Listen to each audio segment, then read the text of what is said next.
rindu selalu dekat denganmu, Tuhan Yesus sahabatku.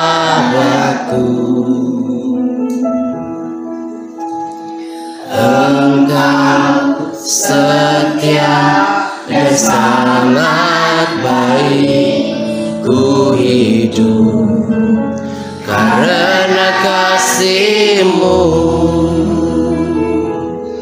Tuhan Yesus, ku rindu padamu, setiap hari ingin bersamamu. Tuhan Yesus, kerinduan hatiku, menjadi seperti-Mu, senangkan hati-Mu.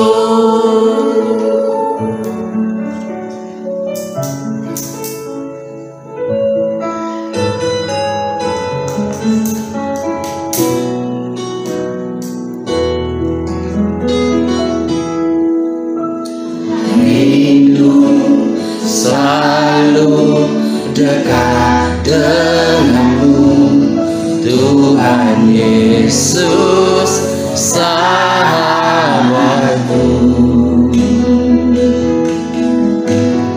Engkau setia dan sangat baik, ku hidup karena kasih-Mu. Tuhan Yesus, ku rindu padamu, setiap hari ingin bersamamu. Tuhan Yesus, kerinduan hatiku, menjadi seperti-Mu, senangkan hati-Mu. Tuhan Yesus, ku rindu padamu, setiap hari ingin bersamamu. Tuhan Yesus, kerinduan hatiku, menjadi seperti-Mu, senangkan hati-Mu. Menjadi seperti-Mu, senangkan hati-Mu. Menjadi seperti-Mu, senangkan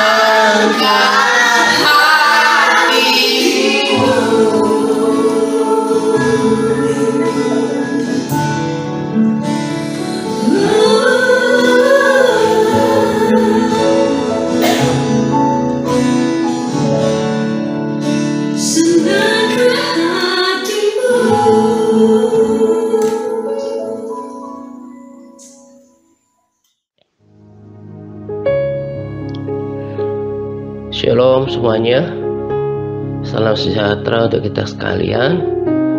Pada kesempatan ini saya akan berbagi sharing dari persekutuan saya dengan Tuhan, apa yang saya dapatkan di dalam doa, dan juga saya akan tambahkan nanti dengan rema ya, yang kiranya memotivasi kita untuk terus setia dan bayar harga dalam mengikut Tuhan gitu ya. Jadi kali ini saya akan bagikan fokusnya adalah apa yang saya dapatkan dari persekutuan doa dengan Tuhan gitu ya. Jadi hari kemarin lusa ya, kurang lebih seperti itu, saya doa pagi ya, my first devotion ya. Jadi jam 2 saya, kadang-kadang setengah 2 sih ya, saya berdiam diri di ruang doa, dan selalu sering ya hal-hal yang udah saya ngerti itu kemudian diingatkan lagi, yang saya pahami secara sederhana, bahwa hal itu terus meneguhkan hati saya bahwa memang inilah yang penting, ini yang Tuhan kehendaki dari seseorang gitu ya. Jadi ketika saya masuk ruang doa, saya berdiam diri, saya tidak ingin menyembah terlebih dahulu. Ada kalanya memang tiba-tiba langsung pengen menyembah Tuhan, tapi ada kalanya hatinya cenderung untuk berdiam diri gitu ya. Dan pada masa-masa yang prime time yang seperti itu, saya diajari di dalam hati nurani saya gitu ya. Waktunya Tuhan berkata-kata di dalam hati nurani saya, mengajari dan memberikan pengertian terhadap diri saya untuk menuntun saya secara pribadi. Lalu kemudian oleh pengertian itu kemudian saya bagikan kepada setiap orang yang mendengarkan sharing saya gitu ya. Jadi yang paling utama, yang paling Tuhan kehendaki dari setiap kita adalah bagaimana kita memiliki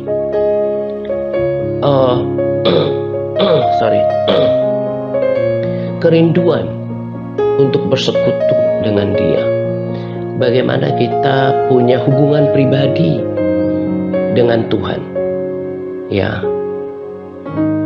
Tuhan tidak menilai seseorang ya, khususnya yang melayani seperti diri saya gitu ya, atau kita pun orang Kristen yang sungguh-sungguh gitu ya, tidak melihat seberapa banyak yang kita lakukan buat Tuhan ya, seberapa besar pelayanan seseorang, bukan ya, tetapi bagaimana kita memiliki kedekatan batin dengan Tuhan. Saya katakan ini bukan seolah-olah melakukan pembelaan ya terhadap pelayanan yang Tuhan percayakan terhadap diri saya gitu ya, seperti melakukan justifikasi gitu ya, bukan, tetapi kita bisa lihat seperti Maria memilih yang terbaik dalam hidupnya dibanding dengan Marta yang super sibuk.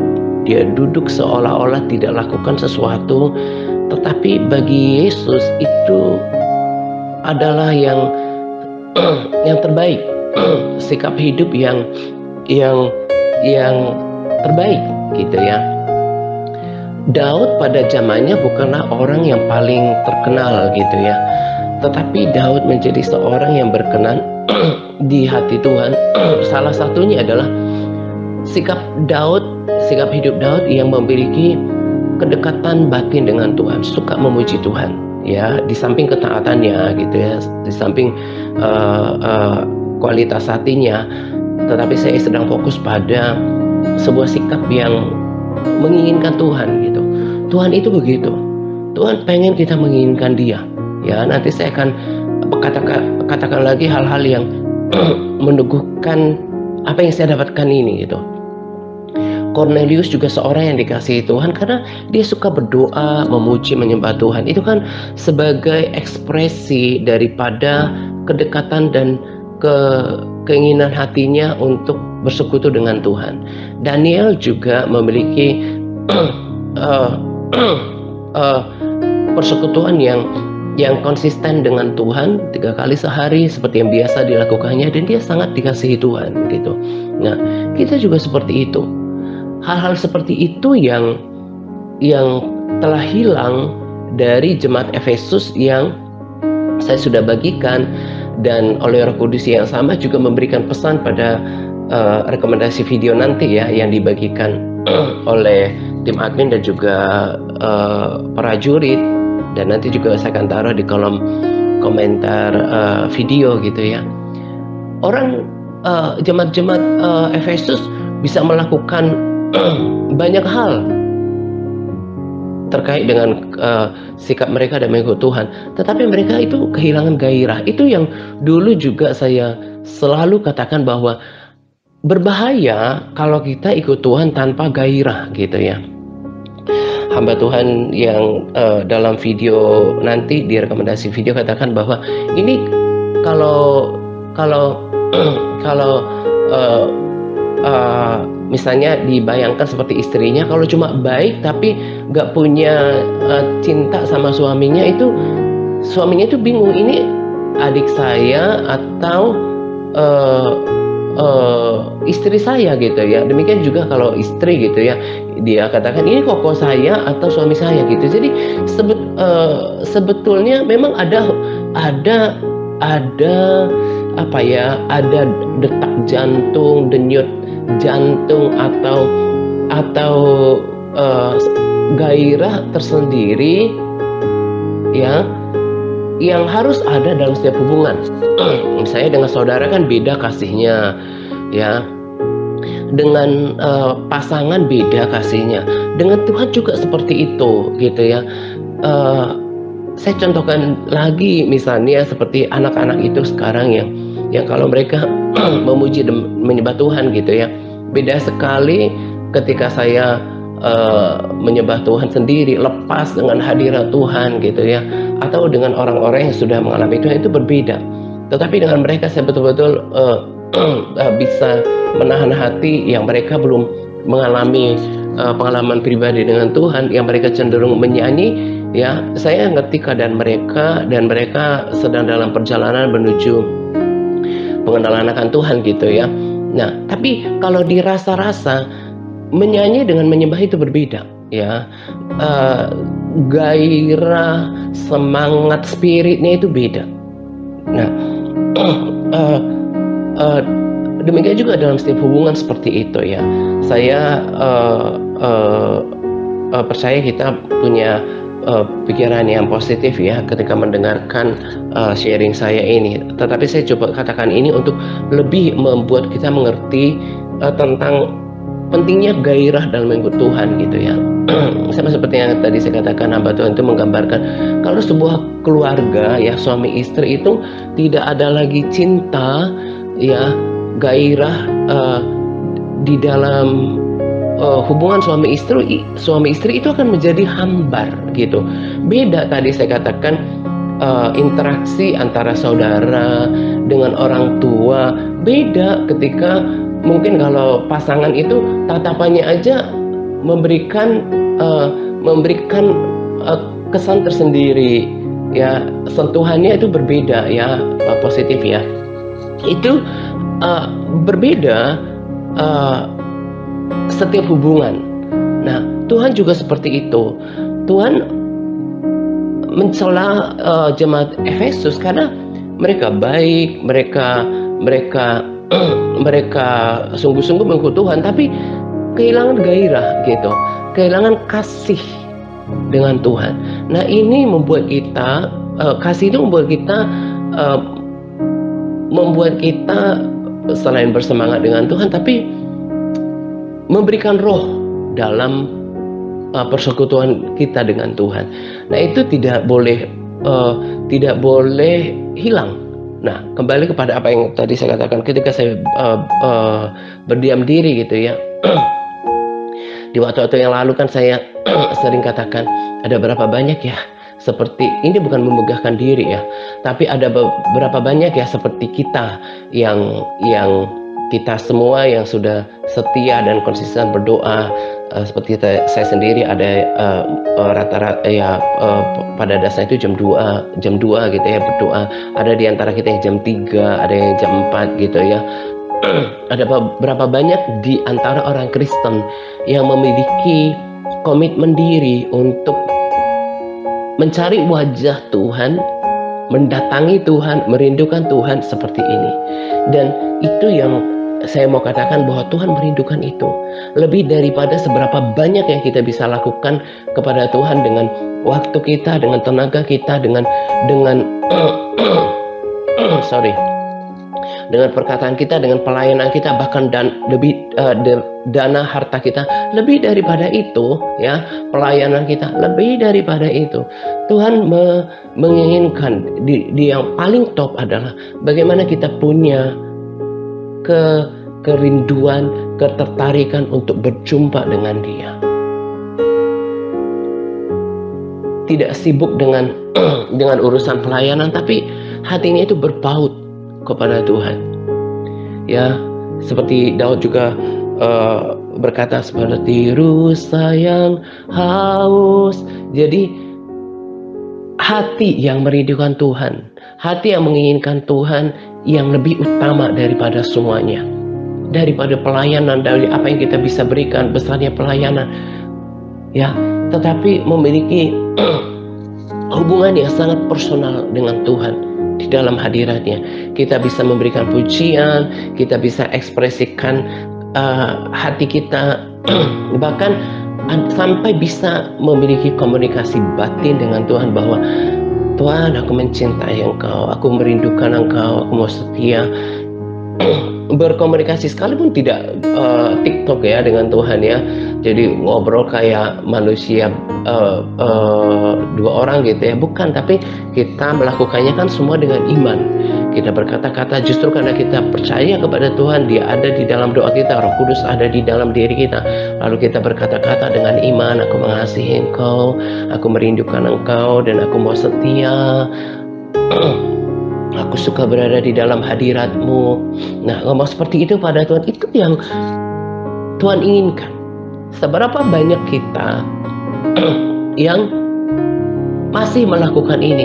Ya, saya percaya inilah yang untuk saya pribadi yang akan memampukan saya untuk bertahan sampai akhir pertandingan iman. Bukan karena pelayanan, bukan karena baca Alkitab perlu ya. Pelayanan perlu, tapi itu bukan kekuatan.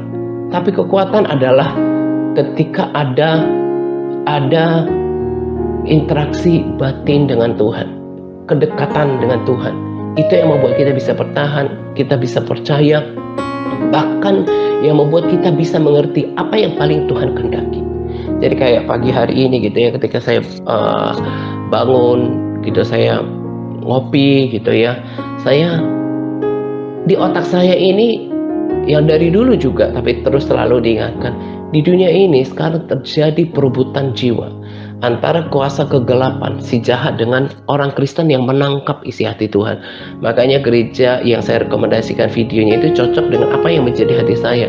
Bagaimana mereka punya kerinduan untuk berlari-lari untuk merebut jiwa-jiwa, mengisi jiwa-jiwa dengan mengisi kerajaan surga dengan jiwa-jiwa. Ya kan, mereka menjangkau jiwa-jiwa kan. Itu yang salah satu yang ada di dalam hati Tuhan. Dan pikiran saya ini adalah bagaimana Tuhan lebih banyak lagi anak-anak yang saya jangkau gitu ya. Tanpa hari kan saya katakan bahwa salah satu yang menggairahkan di dalam diri saya menjangkau anak-anak itu adalah mereka kan belum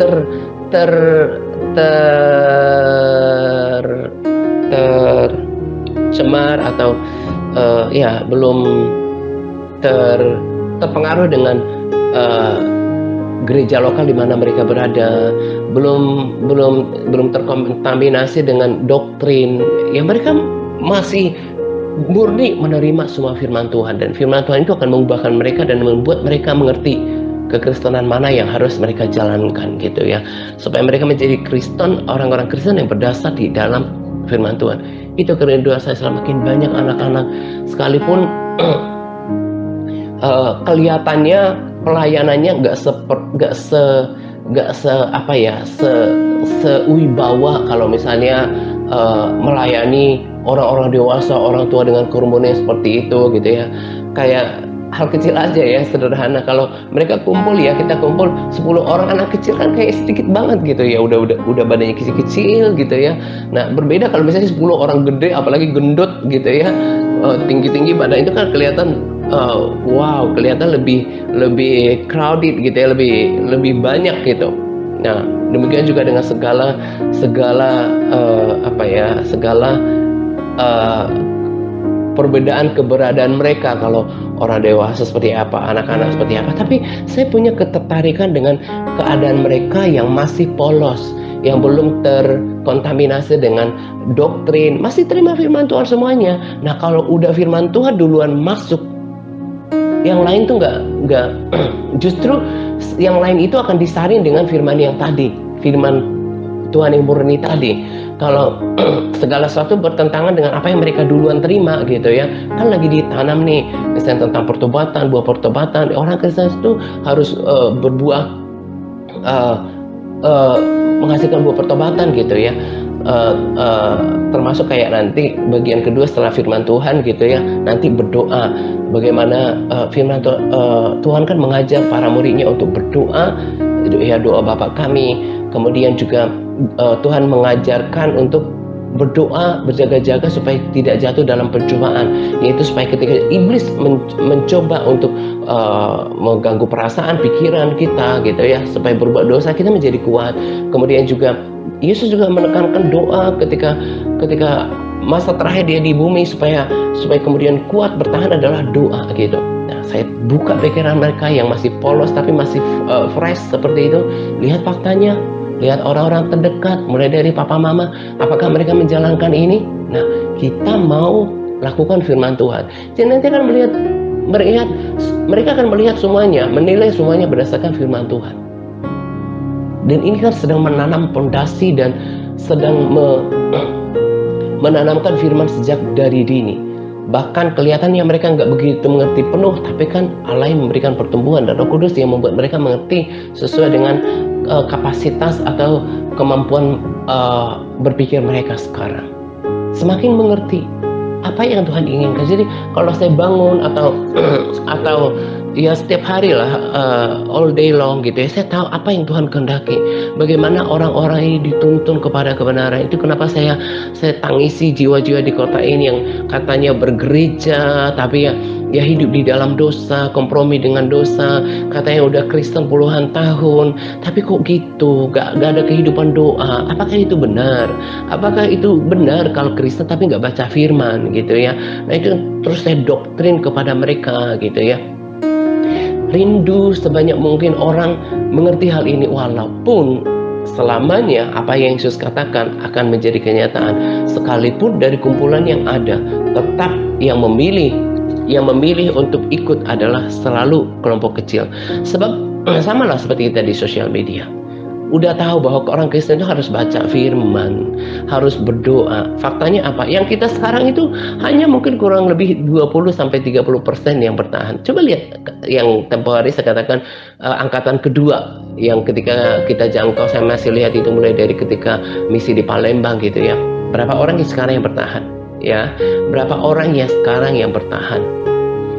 Itu kita harus ngerti. Ya, jadi ada orang yang kita sedang follow up, loh kenapa sekarang udah tiga tahun loh ikut kita, di follow up kenapa parahnya malah turun, oh masih lakukan tapi kadang nggak penuh, kadang begini kadang begitu. Itu menunjukkan kembali kepada firman Tuhan. Emang yang mau sungguh-sungguh bayar harga itu nggak banyak, termasuk generasi pertama. Kita lihat, saya tidak katakan mereka sekarang udah berbuat jahat, saya tidak tuduh mereka, oh udah buat dosa sekarang, enggak.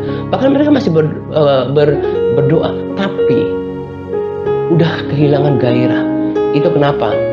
Ya, Yesus peringatkan pada jemaat yang di Efesus, lakukan lagi seperti apa yang pernah engkau lakukan.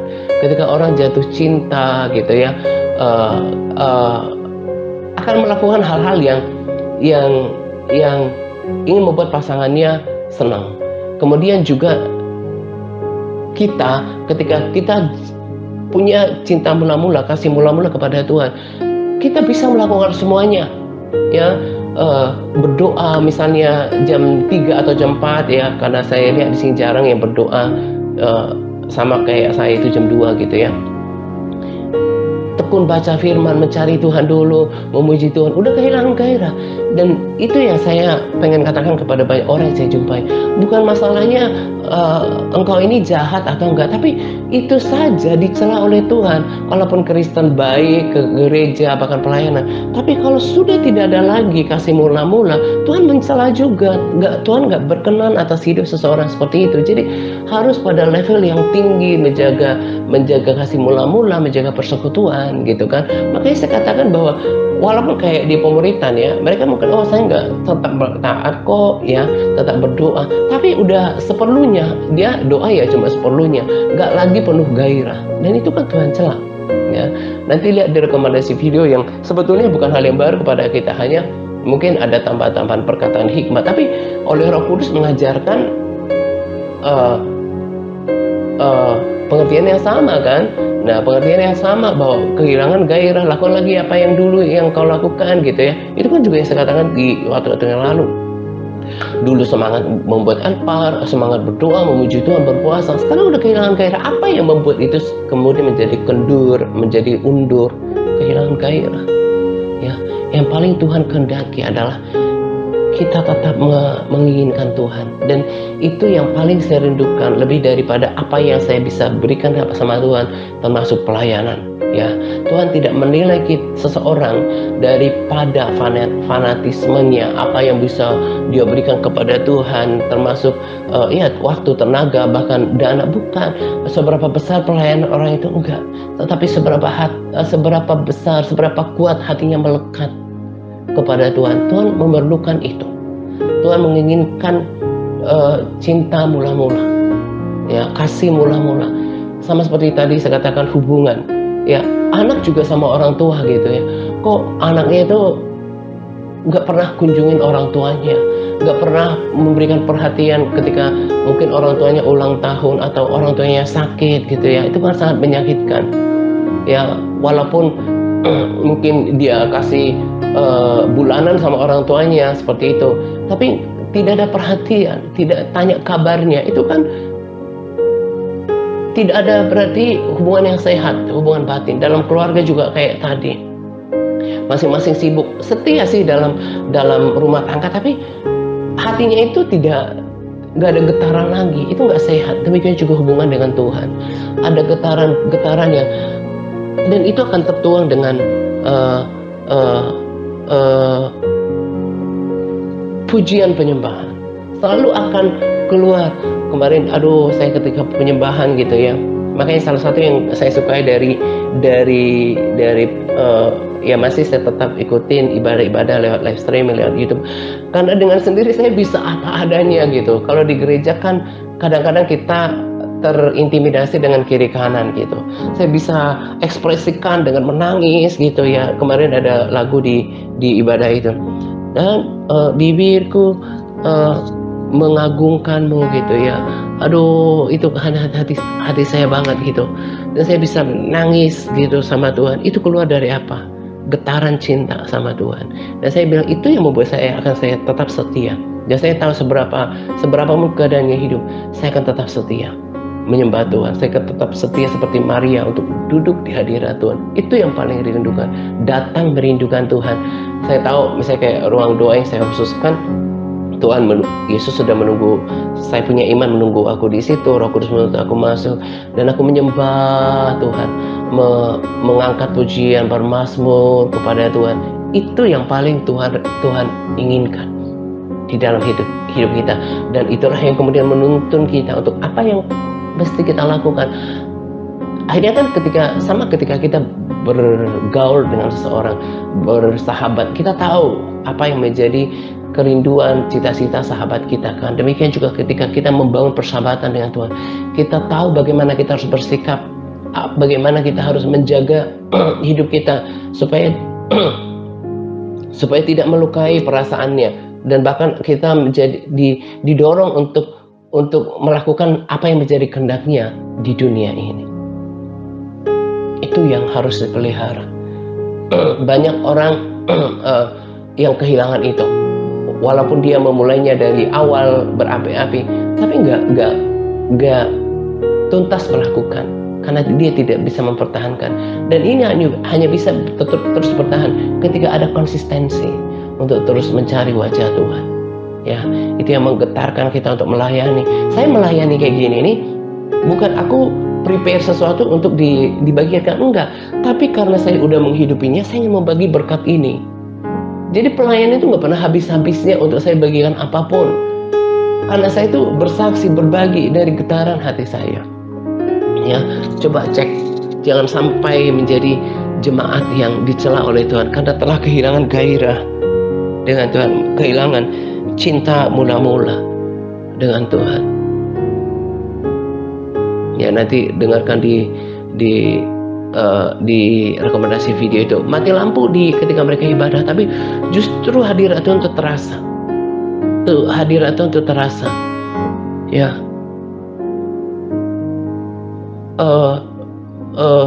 karena ada hati yang sungguh-sungguh memuji, memuliakan Tuhan.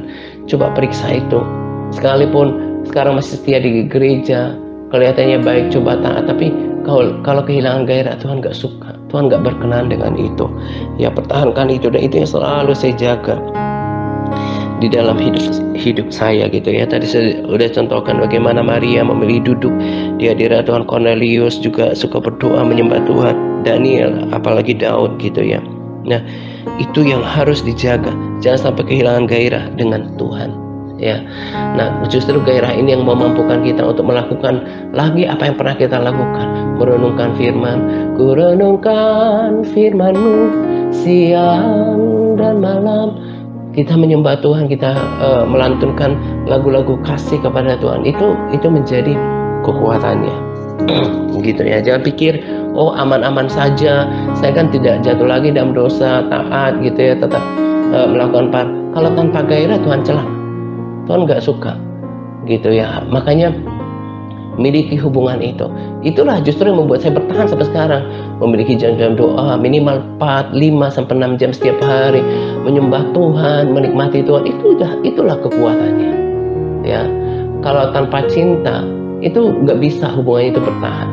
Makanya lakukan rutinitas saja, bahkan cuma seperti apa ya, ya formalitas saja, doa ya, tapi nggak ketemu sama Tuhan.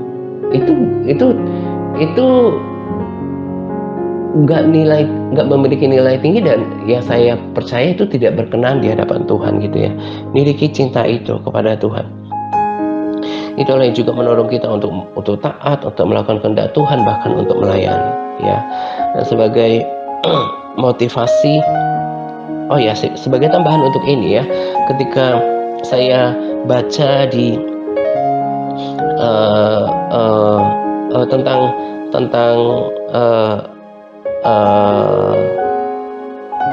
Yudas ya, yang mengkhianati Yesus,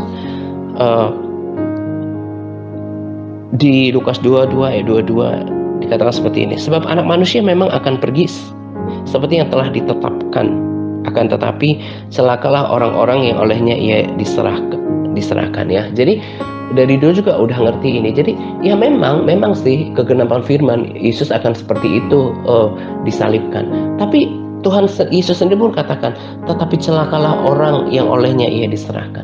Artinya apa? Sekalipun Yudas mengkhianati Yesus udah dituliskan, tapi ada satu hal yang kita belajar sebagai peringatan dari kehidupan Yudas. Dia bersama-sama dengan Yesus, bersama dengan 12 murid, tapi dia tidak pernah memiliki kedekatan batin dengan Tuhan. Sangat enggak mungkin Yohanes yang mengasihi Tuhan itu bisa menyerahkan ya Yesus ya. Lagi-lagi saya katakan, yes, saya setuju bahwa memang Yesus akan seperti itu, berakhirnya di dalam dunia ini diserahkan. Tetapi Yesus juga mencela orang yang olehnya ia diserahkan. Artinya kita harus belajar dari perilaku Yudas yang mencuri, yang gak bisa dipercaya, yang gak jujur, yang tidak memiliki kedekatan batin sama Tuhan. Tadi kan saya katakan saya nggak percaya Yohanes akan melakukan itu. Nah, ini juga menegaskan apa yang saya dapatkan dari persekutuan dengan Tuhan, juga ayat beberapa tokoh tadi, bahwa Tuhan menginginkan kita memiliki kedekatan dengan batin. Coba lihat, dan saya nggak tahu apakah saya yang miss ya, tapi saya nggak temukan Yesus mengajak Yudas pribadi ya, seperti Markus 14 ayat 33. Dan Yesus membawa Petrus, Yakobus, dan Yohanes sertanya ya. Jadi dari antara 12 murid ada orang-orang ya, contohnya tadi seperti Petrus, Yohanes, dan Yakobus yang Tuhan sering aja secara pribadi. Ya, Yudas belum saya temukan Yesus membawa dia secara pribadi. Ya, itu menggambarkan bagaimana kedekatan. Kita pun seperti itu.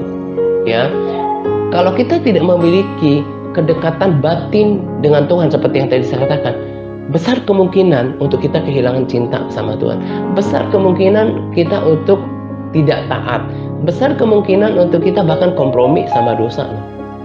Tapi kekuatan batin, kedekatan dengan Tuhan, itu membuat kita firm untuk tetap teguh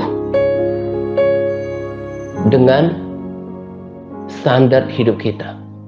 Ya, belajar dari itu semuanya. Memiliki kedekatan batin dengan Tuhan, itu akan membuat kita seperti seorang yang crazy untuk melakukan hal-hal yang menyenangkan hati Tuhan. Seperti yang saya katakan tadi, saya ibadah itu bisa nangis gitu ya. Kayak apa? Kayak aku Tuhan, aku cinta Engkau Tuhan gitu ya. Tuhan, aku sayang Tuhan gitu. Saya kalau ibadah itu kayak gitu. Jadi kalau di ibadah umum gitu ya, ada sesuatu yang tertahan gitu. Tapi kalau saya udah seorangan gitu ya, saya emang ekspresikan semuanya. Tuhan, aku mau cinta lagi, lebih cinta lagi gitu ya. Aku menangis gitu ya, aku teriak gitu. Itulah nyawa roh yang membuat kita semakin teguh di dalam Tuhan, semakin giat, gak terkecoh oleh apapun. Ya, kemarin juga Buan sharingkan itu. Ada mungkin orang pelayanan segala macam, tapi nggak punya kedekatan sama Tuhan. Jadi kalau semakin dewasa rohani kita semakin ngerti. Ya, mungkin kita lihat wow dengan pelayanan orang gitu ya. Ya memang karena Tuhan mencintai umatnya, Tuhan pakai orang. Tapi mungkin saja, dan saya juga percaya tidak lebih banyak yang punya kedekatan batin sama Tuhan. Ya, ada orang yang tetap mencintai Tuhan, melayani Tuhan, plus memiliki kedekatan batin sama Tuhan. Ini yang kelas utama di hadapan Tuhan. Kelompok yang paling menggetarkan hati Tuhan. Ya, saya lupa lagi tuh, pengen saya nyanyiin tapi lupa. Dan mulutku memuliakanmu gitu. Jadi itu selera saya. Jadi lebih daripada pelayanan itu, kayaknya saya mau berkasih-kasihan sama Tuhan. Itu yang paling aku rindukan dalam minggu Tuhan, yang paling saya suka gitu ya. Lakukan itu. Saya itu yang membuat saya ingin melakukan apa yang Tuhan kehendaki, memulai menangisi jiwa-jiwa. Saya lihat mereka udah puluhan tahun udah bergereja kayak gini, tapi bagaimana mungkin tapi tidak menjalankan kekristenan seperti itu, seperti orang yang hilang, gak digembalakan, gak berdoa, gak baca firman, gak ada perubahan karakter. Bagaimana mau masuk surga gitu kan? Ya, ini anjing saya bikin ulah bunyi-bunyi di depan. Ya, jadi lakukan itu, cintai Tuhan, harapkan Tuhan, rindukan Tuhan gitu. Orang yang kayak gini tuh gampang dibentuk. Ya. Nah, sekarang saya akan memberikan motivasi rema yang memotivasi gitu ya. Ya, juga ketika kita baca ya Lukas 22:29, Yesus berkata kepada murid-muridnya, dan aku menentukan hak-hak kerajaan bagimu, sama seperti Bapakku menentukannya bagiku, bahwa kamu akan makan dan minum semeja dengan aku di dalam kerajaanku, dan kamu akan duduk di atas tahta untuk menghakimi ke-12 suku Israel. Ini kan berbicara kepada murid ya. Masa sih cuma 12 murid itu menghakimi sebanyak itu orang Israel? Bahkan kalau kita nanti menghakimi, Tuhan berkata akan menghakimi para malaikat, ada kan? Menghakimi para malaikat. Masa sih cuma mereka doang? Dari katakan ratusan juta atau ya seperti 20% dari manusia yang ada, mereka sanggup apa? Enggak kan? Artinya bahwa pesan ini juga diberikan kepada setiap kita yang berkualitas, punya hati murid, berkualitas hidup, punya hati seperti murid. Kita akan duduk di atas tahta untuk menghakimi bersama dengan Yesus. Apakah ini tidak cukup menggairahkan bagimu untuk kemudian bayar harga dengan semuanya? Lalu kemudian Lukas 20 ayat 34 sampai 36. Yesus berkata kepada mereka, orang-orang dunia ini kawin dan dikawinkan, tetapi mereka yang dianggap layak untuk mendapatkan bagian dalam dunia yang lain itu dan dalam kebangkitan dari orang mati, tidak kawin dan tidak dikawinkan lagi. Perhatikan ya, sebab mereka tidak dapat lagi mati, mereka sama seperti malaikat-malaikat, dan mereka adalah anak-anak Allah karena mereka telah dibangkitkan. Coba bayangkan jadi anak presiden, anak raja, anak konglomerat, semuanya ada, disegani, dan kita menjadi anak-anak Allah, dan itu selama-lamanya. Tidakkah engkau akan bertekad untuk membayar harga dalam waktu yang sangat singkat ini untuk berkenan kepada Tuhan, untuk melewati setiap proses? Kemarin saya dapatkan rema gini, bukankah Tuhan akan dengan segera membenarkan orang yang berseru siang malam gitu ya? Kenapa Tuhan tambahkan kayak gini? Tetapi kalau anak manusia datang, apakah ditemukan iman? Ya, jadi jawaban doa itu bukan lebih utama daripada tetap beriman kepada Tuhan. Dan saya katakan bahwa walaupun berat, tapi kan aku punya Roh Kudus untuk sebagai kekuatan. Tapi aku tetap Yesus sebagai sumber kekuatan, Roh Kudus penolong gitu ya. Tetapi aku tetap memiliki iman yang menyenangkan hati Tuhan daripada jawaban doa. Ya, jadi kalau bergumul gak ada jalan keluar, kok kayaknya belum ada jawaban doa, justru melatih untuk tetap percaya itu lebih daripada jawaban doa. Karena jawaban doa tidak membuat orang berkenan kepada Tuhan. Jawaban doa tidak membuat kita selamat. Tapi iman yang tetap terjaga, tetap percaya. Hatiku percaya, hatiku percaya, hatiku percaya, selalu ku percaya. Itu yang membuat hati Tuhan tertarik kan dengan kita percaya sekalipun tidak melihat. Iman orang-orang kalau kita tetap menjaga iman itu kan yang membuat cara hidup kita berbeda. Tetap setia, tetap taat, tetap beribadah, tetap berdoa sekalipun belum terjadi, bahkan tidak terjadi apa-apa. Nah, itu yang menyelamatkan.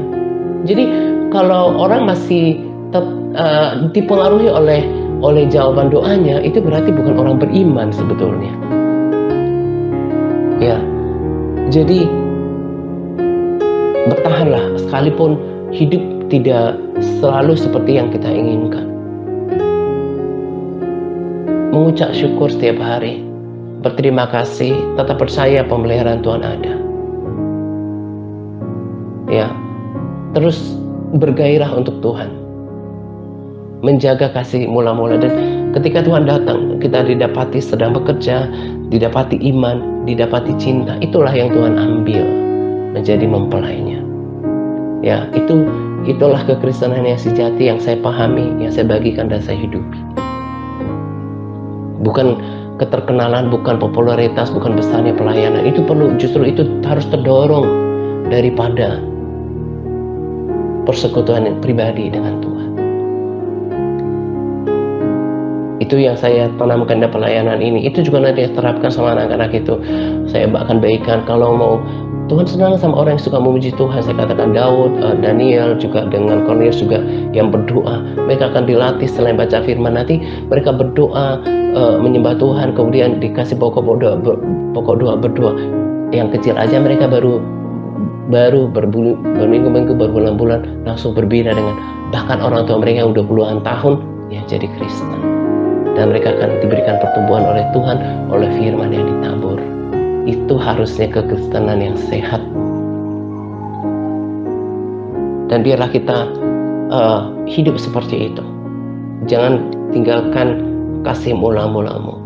Jadi kalau kemarin saya bilang, oh bolong-bolong, ya itulah gambaran. Memang soal kalau doakan aku ya, bukannya kita yang di MTRC dan juga pemerintah kita doakan, bahkan ada dalam doa bergilir. Jadi artinya bukan lagi kita kekurangan doa untuk setiap MTRC, bukan.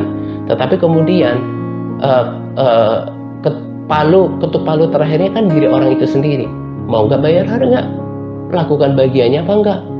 Doa berkuasa, saya tahu itu. Tapi kemudian Tuhan juga, firman Tuhan juga katakan di dalam diri kita itu harus ada komitmen untuk pikul salib, sangkal diri, mengikuti Yesus. Ya kalau sendirinya tidak bayar harga, doa nggak kerjasama. Kuasa doa itu nggak kerjasama. Ya, ini saja yang saya mau bagikan buat kita. Kiranya saya rindu sekali ada lahir orang-orang yang punya hati seperti diri saya, yang tetap mencintai Tuhan, mengharapkan Tuhan, merindukan Tuhan, dan bertemu dengan Tuhan di dalam doanya. Ya, ini saja yang saya mau bagikan untuk kita. Tetap bersemangat, Pak. Tuhan Yesus memberkati kita senantiasa. Amin.